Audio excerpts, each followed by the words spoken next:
La décision de l'ONU de retirer la mission des Nations Unies au Mali a suscité des réactions contrastées parmi la population.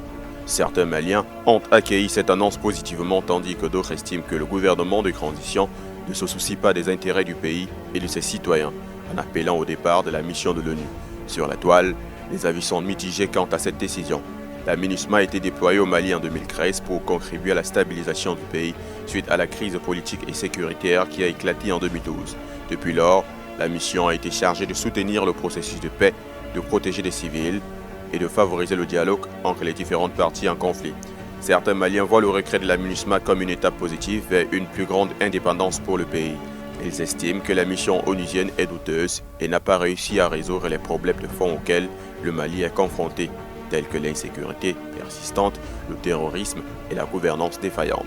Dans le même temps, d'autres Maliens considèrent que le départ de la MINUSMA à ce stade est précipité et dangereux. Ils craignent que cela n'affaiblisse encore davantage la sécurité dans le pays, notamment dans les régions où les groupes extrémistes sont actifs. Ils estiment que la mission est essentielle pour maintenir une certaine stabilité et pour protéger les civils vulnérables des violences. Il est important de noter que la décision de retrait de la MINUSMA a été prise conjointement par l'ONU et les autorités maliennes. Selon les déclarations officielles, ce retrait progressif sera basé sur des critères de performance et conditionné par les progrès réalisés dans le processus de paix et de stabilisation. Il n'est donc pas question d'un départ immédiat et total de la mission. La discussion en cours sur le retrait de la MINUSMA illustre les défis complexes et les divergences d'opinion auxquelles le Mali est confronté dans le cadre de sa transition politique et de ses efforts de stabilisation.